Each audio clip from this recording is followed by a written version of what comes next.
bawuteye byanga bikunda hari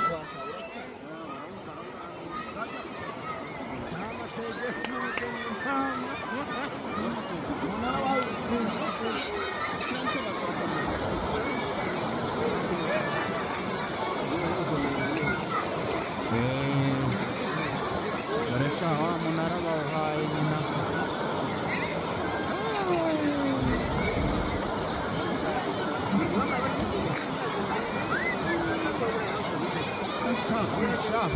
maruri tageti kweli kweli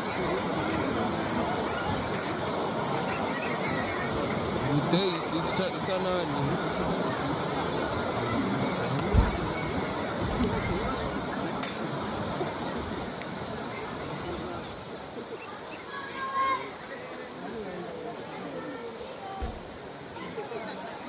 batararasa kara kaboro kari ariko ntacyo bakoze.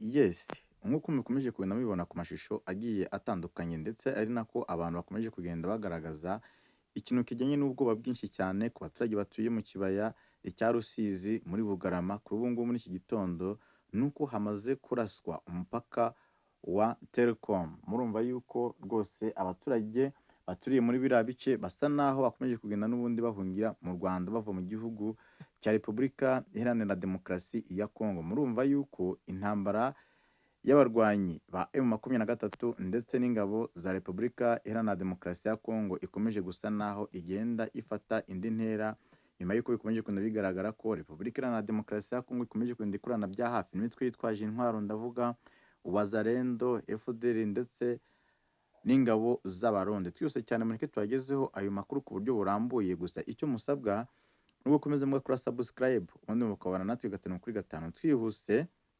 Amakuru ava mu kibaya cya Rusizi akomeza kugaragaza ihungabana rikomeye mu mutekano nyuma y'uko umunara wa Vodacom wangijwe n'ibitero by'amasasu manini bivugwa ko byarashwe n'imbunda z'ingabo z'u Burundi ziri hakurya y'umupaka. Ibi byabaye mu gitondo cyo kuri uyu wa gatanu tariki ya 5 z'ukwezi kwa 12 ahagana saa 1:11 ku masaha y'ahangaha mu mujyi wa Goma ndetse na Kigali ndetse no mu gihugu cy'u Burundi ndetse na Bukavu, ubwo ibisasu byaturutse mu buryo bukomeye byangiza bikomeye umunara w'itumanaho wa Vodacom.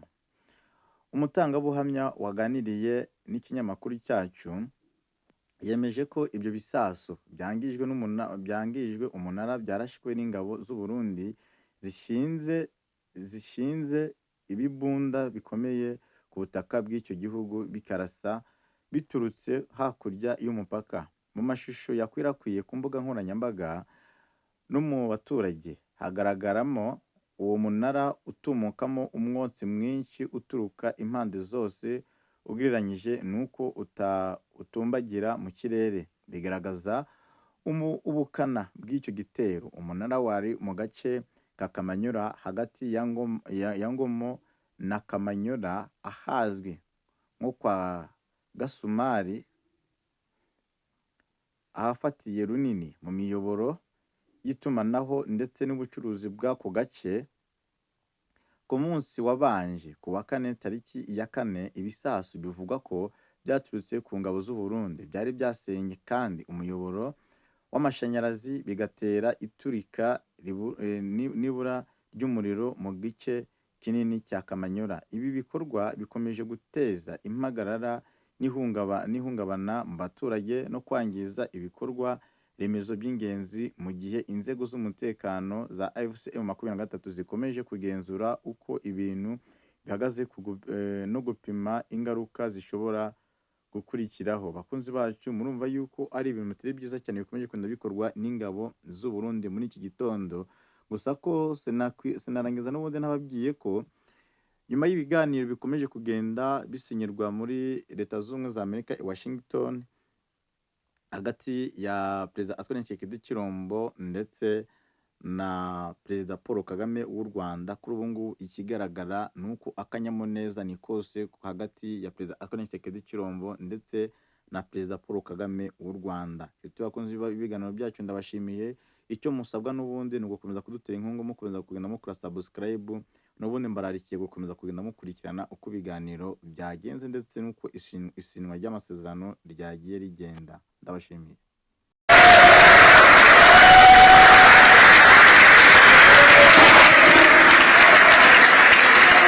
Well, thank you very much. Wow.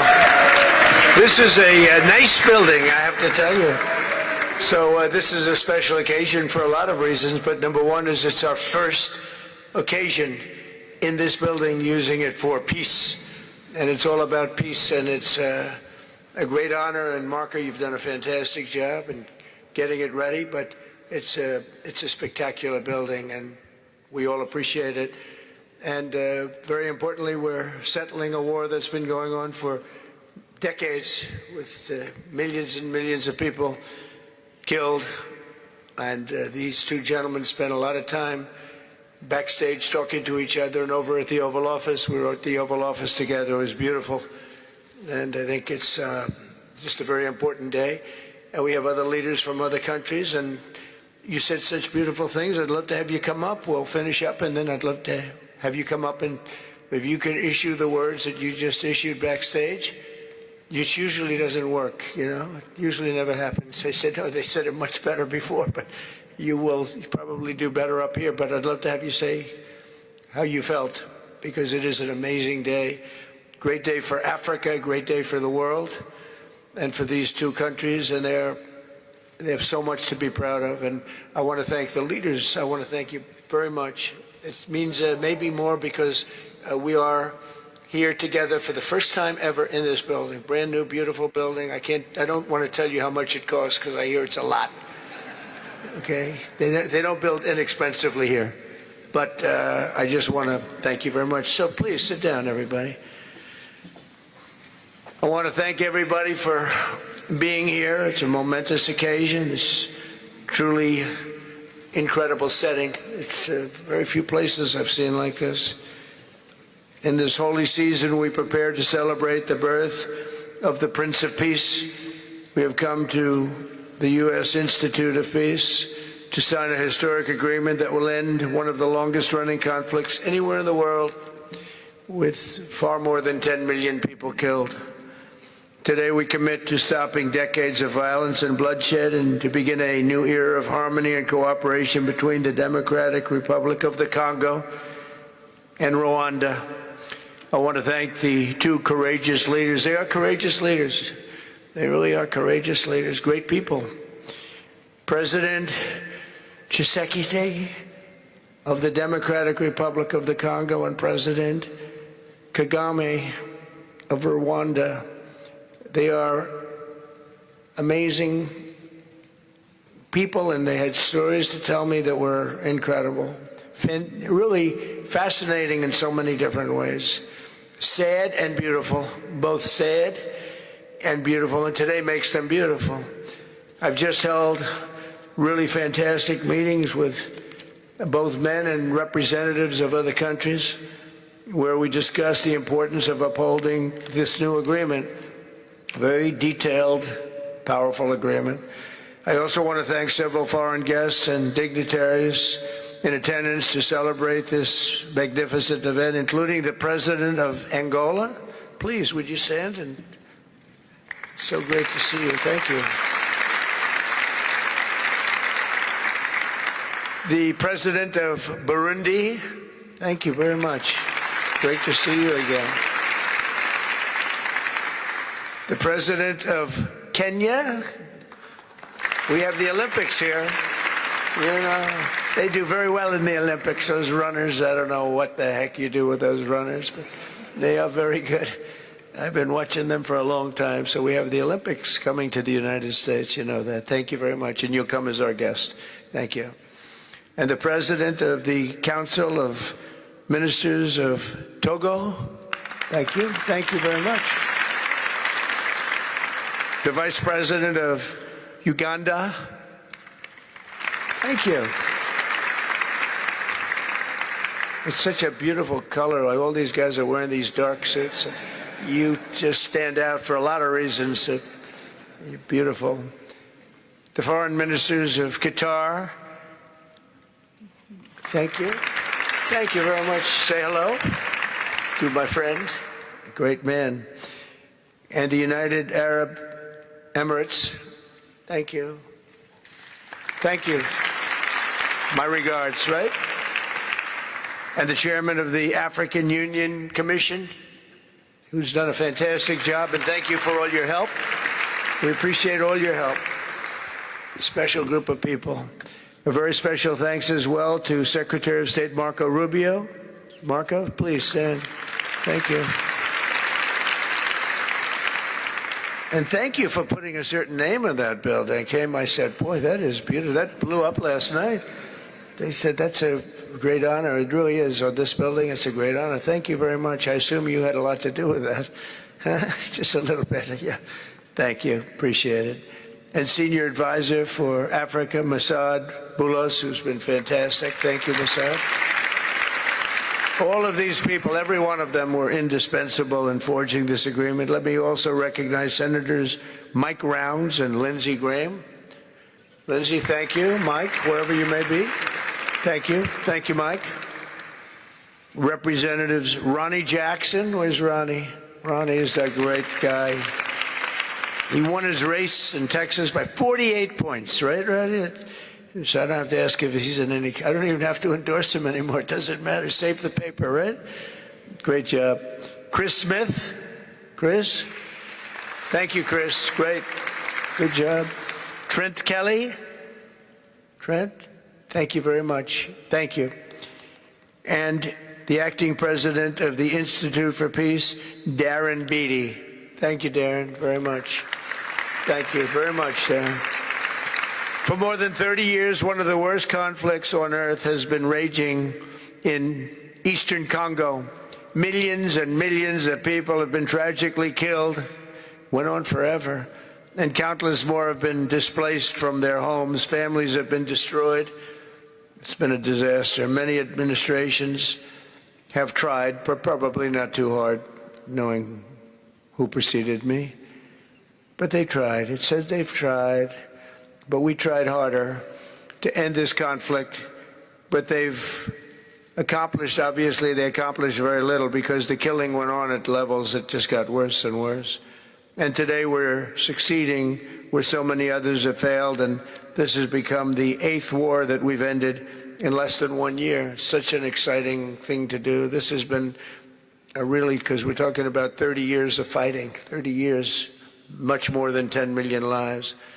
Last June, thanks to the efforts of Secretary Rubio and Mr. Boulos, Rwanda and the DRC reached a landmark agreement to move toward peace. They started the process. I met with some of their great representatives who are here also, and we started a great process. The compact we're signing today, which will be known as the Washington Accords, everybody sort of liked that name, formalizes the terms agreed to in June, including a permanent ceasefire, the disarmament of non-state forces, provisions for refugees to return to their homes, and justice and accountability for those who have committed illegal atrocities. Very importantly, this agreement also creates a new framework for economic prosperity. There's tremendous wealth in that beautiful earth. It's beautiful earth, but it was stained badly with blood, tremendous amounts of blood. But in the region that will support a lasting peace, and the Democratic Republic of the Congo and Rwanda have agreed to more closely integrate their economies with each other rather than fighting, and they'll be doing that. And these two gentlemen are very smart, and I think they liked each other a lot. I spent time with them. I think they liked some people may be surprised. I really do. I think they've spent a lot of time killing each other, and now they're going to spend a lot of time hugging, holding hands, and taking advantage of the United States of America economically like every other country does. So they're going to do very well. But they do have some very valuable things. They're going to have a lot of money and a lot of success. And I think they're going to get along really well. So I hope so. Thank you very much. Look at them. Look at the way they love each other. Thank you. So I have a lot of confidence in both leaders. We'll keep these commitments. I know they're going to keep them and follow through on the agreement and create a much brighter future for the people of their countries and their heroes within their countries because of today. This is a big story. And so much is being written and said. All of the newscasts have it at the top of the list. And they are heroes, and we want to keep it that way. Today, the United States is also signing our own bilateral agreements with the Congo and Rwanda that will unlock new opportunities for the United States to access critical minerals and provide economic benefits for everybody. And we'll be involved. We're sending some of our biggest and greatest companies over to the two countries, and we're going to take out some of the rare earth and take out some of the assets and pay, and everybody's going to make a lot of money. These are just two of the many new agreements related to mineral supplies that my administration has achieved this year, including with Australia, Japan, Kazakhstan, Malaysia, South Korea, and many other countries. With all of these agreements, we're forging new economic security partnerships that protect the interests of America and our friends and partners, and a core feature of my administration's national security strategy, a big part of which is the tariffs. We're taking in trillions of dollars in tariffs. Nobody's ever seen anything like it, and it's given us really great national security. We'll be paying down debt. We'll be making distributions to people, and we're really doing a job. It's amazing. I was with a gentleman, the future king of Saudi Arabia, and you've heard me say this a couple of times, but 2 months ago when I was over there, he said, and actually Qatar is represented today, and UAE is represented, and your leader said the exact same thing, different words, but the exact same thing, that 1 year ago they thought our country was dead, and now our country is the hottest country anywhere in the world. We're the hottest country anywhere in the world. Nobody's ever seen anything like it. We have over $18 trillion, that's just in 10 months, pledged or being invested or pledged to be invested in the United States. Think of that, 18 trillion. The highest amount we've ever had is 1.5. Under the Biden administration, they did much less than 1 in 4 years. Think of that. So they did less than 1 trillion in 4 years. We have 18 trillion in 10 months. It's going to be much more than that, too. No other country in history has ever been close, no matter what country you pick. So I want to thank you again, everybody, for your great vision, and I want to thank the people, especially the people that we named. Some of the others that unfortunately we didn't name, we just couldn't do that. But for your vision and for your courage, because it's made it possible to begin healing old wounds and transcending past differences and creating a future where every child of God can live in dignity, prosperity, and peace. And these are two very good men, and they're two potentially very strong countries. I'd like to now invite President Kagame to come up and say a few words. It's Rwanda. And then, if I may, President of DRC, who really is doing a great job. These are two men that are doing a great job. And again, they are so respected because of what they're doing today and the mission that they've really, I think, accomplished. And we'll see how it all works out, but I think it's going to work out really great. They want to get on to other ways of living for their people, and they're great leaders. Thank you very much. Please, Mr. President. Thank you. Thank you very much.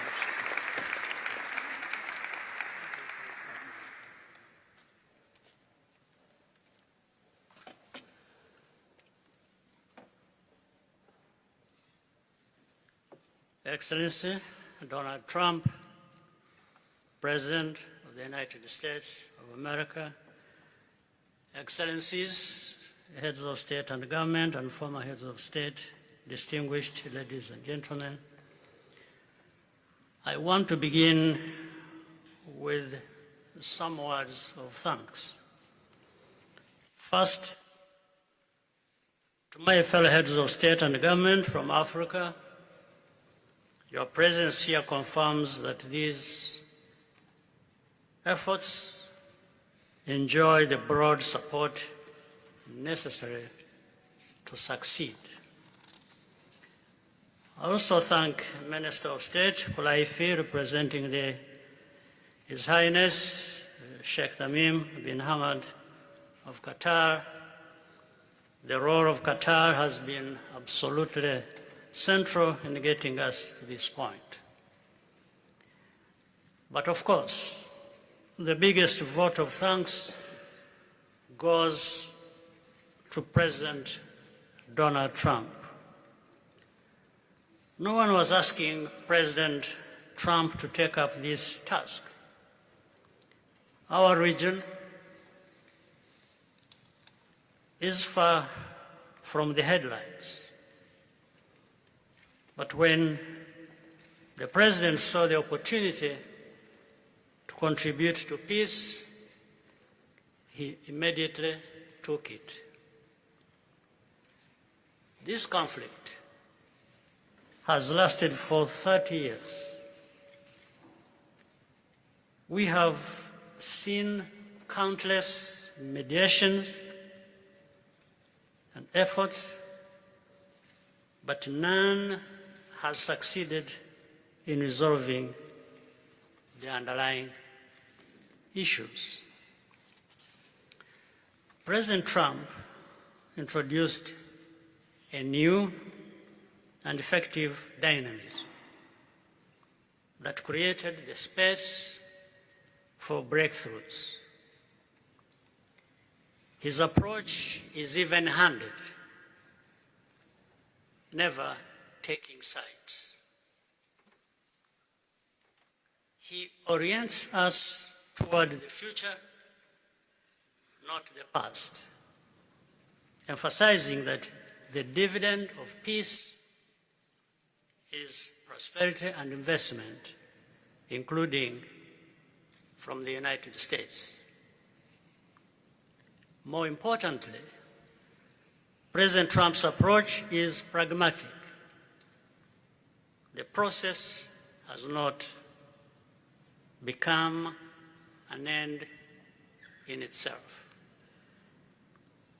All of these elements filter down to his dedicated team, and here I want to single out Secretary Rubio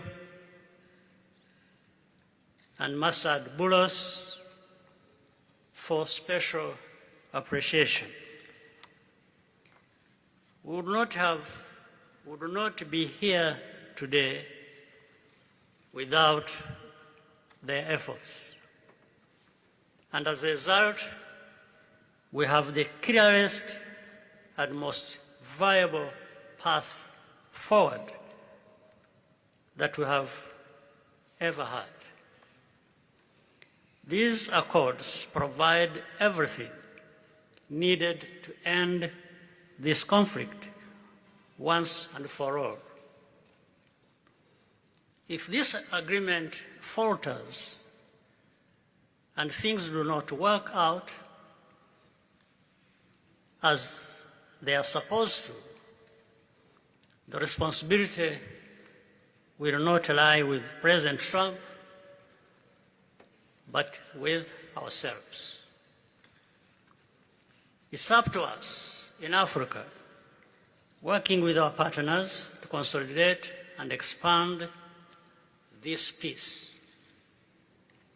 There will be ups and downs on the road ahead. There is no doubt about it.